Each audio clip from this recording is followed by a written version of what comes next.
नमस्कार, म दिल्लीराज विश्वकर्मा। तपाईँ यति बेला Kalika news Nepal YouTube channel हेर्दै हुनुहुन्छ। रुकुम पश्चिमको चौरजहारी नगरपालिका सोती गाउँमा भएको घटनामा परि ज्यान गुमाएका नवराज विक सहित सबैमा हार्दिक श्रद्धाञ्जली अर्पण गर्दछौँ। सोही घटनालाई आधार बनाएर लोकान्तर.com दिल निशानी मगरले लेख्नु भएको यो लेख मैले पढेँ र मेरो मन छोयो। म भावुक भएर साभार गरी तपाईँ माझ पुर्याएको छु। कृपया अन्तिमसम्म सुन्ने प्रयास गर्नुहोला। नरेन्द्र प्यासी र अन्जु पन्तले गाएको जामक्यारे उडेर माथि जुनैमा निकै भावनात्मक गीत हो। यो गीतको मूल आशय यस्तो हुन्छ: धरतीमा रमाइरहेका एकचोटि प्रेमी प्रेमिकालाई धरतीका मानिसहरूले नै अनेक थरी दुःख दिएर रिस राग डाहा गरेर बसी खानु नभएपछि उनीहरूले टाढा कतै बसाइ सरेर जाने सङ्केत गर्छन्। धरतीका मानिसहरूले आफ्नो प्रेमलाई अस्वीकार गरेपछि उनीहरू यो धरती नै छाडेर उडेर माथि जुनमा गएर पिरती लगाउने कुरा गर्छन्। धरतीमा फूल बनेर बस्दा बाँच्न हराएको, खोली बनेर बस्न खोज्दा खोलामा पानी नै सुकेको उनीहरूको दुखेसो हुन्छ। मान्छे र मान्छेहरूको छाया झुटो भएको र आफ्नो मूल हराएको, धुन हराएको, दुःख सुनिदिने दैव पनि नभएको उनीहरूको आफ्नो गुनासो हुन्छ। अनि फेरि उनीहरू माथि जुनमा नै उडेर जाने कुरा गर्छन्, धरती छाडेर जाने कुरा गर्छन्। हो, आज नवराज विक भाइ उडेर जुनमा गएका छन्, तर एक्लै उनी आफ्नो प्रेमिकालाई धरतीमै छाडेर बसाइ सरेर गएका छन्। उनको प्रेमिकासँग बसाइ सरेर जाने सपना आखिर सपना नै भएको छ। उनले जुनतर्फको यात्रा एक्लै तय गरेका छन्। सायद गाउँ छाडेर जाने अन्य दाजुभाइ जस्तै आफ्नो मनको मायालु मुटुको टुक्रालाई सँगै लिएर जाने उनको सङ्कल्पमा यतिखेर पूर्ण विराम लागेको छ। हार्दिक बधाई भन्न तयार परेका उनका साथीहरू एकाएक हार्दिक श्रद्धाञ्जली भन्न बाध्य भएका छन्। बुहारी नानीको हातको तातो पानी पिउने आशा बोकेकी नवराजकी आमाको शरीर तातो आँसुमा डुबेको छ। मुना मदनको प्रेम कथा लेखिए जस्तै अब नवराज विक र उच्च जातकी नानीको प्रेम कथा लेखिनुपर्छ। माया त आखिर माया हो। मुनाको होस् कि मदनको, नवराज विकको होस् कि ठकुरीको छोरीको, यो माया त आखिर माया नै हो नि, होइन र? माया मात्र होइन, रगत रातो हो, फेर्ने हावा अक्सिजन हो, मुटु उस्तै हो, आँखा उस्तै हो, सब थोक उस्तै हो। फरक यही हो यो निर्दयी समाज अनि यही समाजले स्थापित गरेका कथित उच्च नीचका मान्यताहरू। किनकि यहाँ ज्यानकै बाजी थापेर पनि एउटा प्रेम हारेको छ, झुठो भएको छ। प्रिय नवराज विक भाइ, तिमीले नेपाल प्रहरीको सिपाहीमा नाम निकालेका थियौ, तालिम गर्न बाँकी थियो। तिमीले पनि आफ्नो प्रेमिकासँग रमाउने सपना देखेका थियौ, तर धरतीका मानिसहरूले तिमीहरूको प्रेम लीला रुचाएनन्, सहेनन्। मलाई 21औं शताब्दीको मान्छे हुँ भन्नलाई पनि घृणा लाग्छ। आज म बाँचेको यो समय हाम्रो आन्दोलन, हाम्रो सबैसँग घृणा लाग्छ। अनि घृणा लाग्छ सचेत समाजको परिकल्पना अनि वकालतहरू सुन्दा। यस्तो पनि हुन्छ तिमीलाई र तिम्रो प्रेमलाई सम्झँदा डर लाग्छ, किनकि तिमी धरतीमा पनि बस्न सकेनौ, आफ्नै प्रेमिकालाई दुल्है बनाएर उडेर सँगै जुनमा पनि जान सकेनौ। तिमीले पनि सोचेका थियौ होला एउटा सुन्दर संसारमा रमाउने प्रयास जसरी विष्टका छोराहरू रमाइरहेका थिए। तिमीले पनि सोचेका थियौ होला एउटा सुन्दर संसारमा रमाउने प्रयास जसरी विष्टका छोराहरू रमाइरहेका थिए। तिमीले सोचेका थियौ होला यो समाजको निरन्तरतालाई क्रमभङ्ग गर्ने र क्रान्तिकारी भएर बाँच्ने। तिमीले पनि सोचेका थियौ होला चोखो प्रेमको निम्ति कसैसँग नडराउने, नझुक्ने, तर त्यस्तो हुनै सकेन। जसरी तिम्रा बाउबाजेहरू झुक्दै आएका थिए, ती चोखा थिए तर झुटो हुँदै आएका थिए। जसरी तिम्रा बाउबाजेहरूले अन्याय वा अत्याचार सहँदै आएका थिए, त्यसरी नै तिमीले झुक्न नि जानेनौ। यो समाजमा तिमीले छोएका हरेका कुराहरू झुटो हुन्थ्यो। तिमीले पानी छोए पानी झुटो हुन्थ्यो। तिमीले भगवानको मूर्ति भगवान झुटो हुन्थ्यो। तिमीले मान्छे छोए मान्छे नै झुटो हुन्थ्यो र छर्किनु पर्थ्यो बुढी बजैको फोहोरी नाकको सुनपानी। तिमीले त मान्छे नै छोयौ, अनि कसरी चोखो हुन्छ तिम्रो प्रेम, कसरी सर्वस्वीकार्य हुन्छ तिम्रो मुटुको हरेक धड्कनका आवाजहरू। यो विभेदकारी समाजमा तिम्रो चोखो प्रेम झुटो हुन्थ्यो नै। सायद तिमीले आफ्नो प्रेममा सुन पानी छर्किन सकेनौ कि? गीत नै छ नि, श्रम चल्छ सिप चल्छ पानी नचाल्ने भो। हो आज त्यस्तै भएको छ। हिजो पँधेरीमा अरूको पानी छोइदिँदा मारियो। हिजो दुर्गा माताको मन्दिर पस्न खोज्दा गाउँ निकालामा पर्यो। हिजो स्कुलको कक्षामा झुक्किएर इष्टका छोराको रोटी छुँदा तिम्रो कपाल 4 पाटा मुडियो।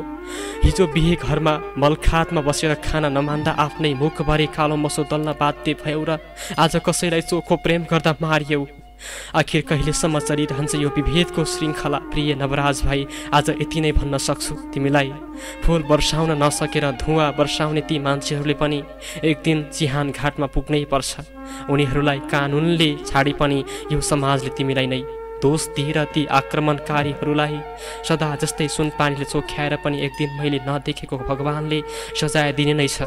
तिमी पुगेको जुनेली आकाशबाट पनि यी दुष्टहरूका लागि केही न केही प्रार्थना त गर्नु नै पर्छ। हामी यही कामना गर्छौँ। तिम्रो चोखो प्रेम जसरी झुठो प्रेममा बदलिएको छ, यसको मूल्य इतिहासले चुकाउनु पर्ने नै छ। आखिर किन यस्तो हुन्छ हे भगवान? धेरैले थाहा भएर पनि थाहा नभए जस्तो गरेको यो अन्यायपूर्ण आक्रमण आफ्नो प्रेमिकालाई दुलही बनाएर लिन जाँदा जाजरकोटको भेरी नगरपालिका 4 आना गाउँका 20 वर्षीय नवराज विक गाउँलेहरूको आक्रमणमा परेर मारिएका छन्। रुकुम पश्चिमको चौरजहारी नगरपालिका 8 छोती गाउँकी मल्ल थर्की 17 वर्षीय युवतीसँग उनको 3 वर्षदेखि प्रेम सम्बन्ध रहेछ। दलित समुदायको नवराज र ठकुरी समुदायकी ती युवतीको जात नमिले पनि उनीहरू विवाह बन्धनमा बाँधिन चाहन्थे। त्यसैले नवराज शनिबार राति आफ्ना साथीहरूलाई लिएर दुलही ल्याउन चौरजहारी गएका थिए। काटे रगत सबैको रातो नै हुन्छ, जात एक व्यवस्था थियो, त्यो हट्यो, तर समाजबाट भने अझै पनि हट्न सकेन।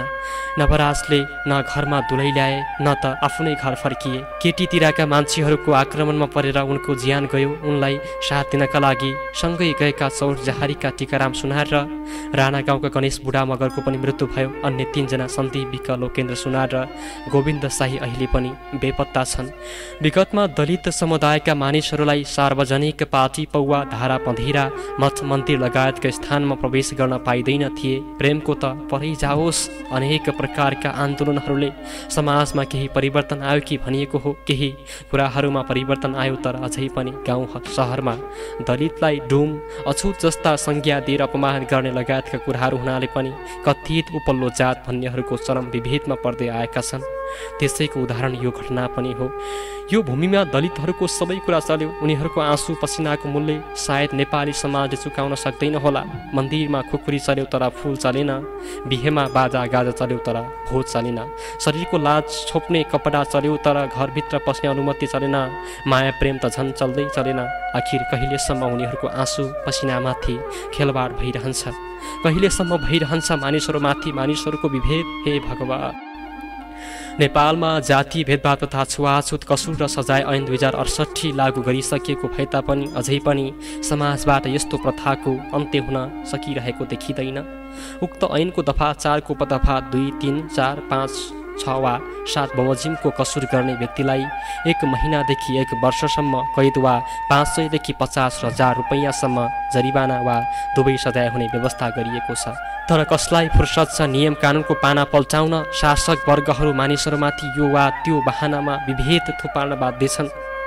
जातीय विभेदलाई कानुनी अपराध मानेको भए पनि नेपाली समाजमा अझैसम्म जातीय छुवाछुत हट्न सकेको छैन। 2063 जेठ 21 गते छुवाछुत मुक्त राष्ट्र घोषणा र 2068 मा जातीय भेदभाव तथा छुवाछुत कसुर र सजाय ऐन बनेको थियो। ऐन बनेको 8 वर्ष भइसक्दा पनि विभेदका घटनाहरू बढिरहेका छन्। छुवाछुत मुक्त राष्ट्र घोषणा कागजमा मात्र सीमित देखिन्छ। कानुन संशोधन हुन नसकेका कारण हरेक दिन विभेदका घटनाहरू बढिरहेका छन्।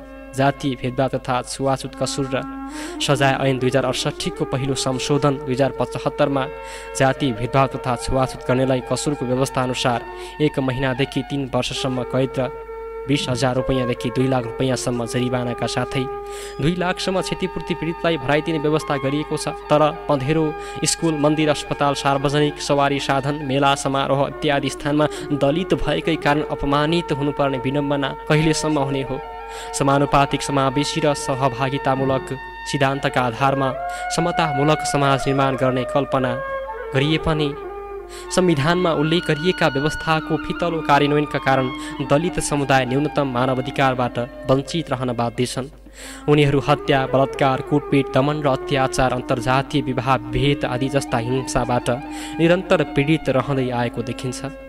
जातकै कारण गाली गलौजका भाषा अपशब्द सहनुपर्ने मात्रै होइन, दलितसँग बिहे प्रेम गर्दा गाउँ निकाला हुनुपर्ने यातना, हत्या, बहिष्कार सहन बाध्य पारिने स्थिति अन्त्य हुन सकेको छैन। यो कहिले अन्त्य हुन्छ होला? बरु संविधानले सुनिश्चित गरेका कतिपय अधिकारमाथि समेत ऐन कानुन निर्माण गरिँदा कटौती गरिने र दलित समुदायमाथि थप मर्कामा पार्ने जाल साझी भएका हुन्। यसैका कारण आजै धरती बस्न लायक छैन र आज नवराजविकहरू बसाइ सरेर जुनमा जान बाध्य भएका छन्।